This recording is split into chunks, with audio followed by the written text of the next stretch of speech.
Один из самых любимых и ярких праздников марийцев по интернету пришел в дома тех, кто чтит традиции предков. Народные танцы и игры, марийские песни, выступления фольклорных коллективов, дух праздничной атмосферы Семака в прямой трансляции. Десятки участников сегодня приехали в Менделеевск со всей республики. В этом районе с богатой культурной историей марийцы проживают наряду с 20 народностями. Отмечать традиционные праздники народов, живущих в Татарстане, стало уже доброй традицией. Они отличаются своим трудолюбием, жизнерадостным нравом, любовью к музыке и танцам, являются бережными хранителями своих традиций и обычаев.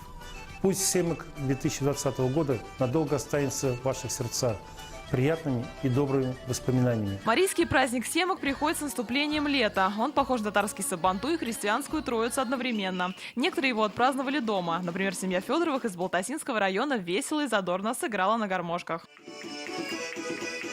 Самое главное в этот праздник – помянуть усопших и попросить у них благословения. В праздник всегда пели, танцевали, устраивали широкие народные гуляния, а также накрывали большие праздничные столы. Семак олицетворяет день памяти своего рода. Это память. И несмотря на то, что в этом году мы празднуем его в онлайн-формате, он продолжает сплачивать и укреплять дружбу народа Марии, показывает важность сохранения традиций. Очень хочется, чтобы праздник принес не только знакомство с красотой обрядов, но еще и с их историей.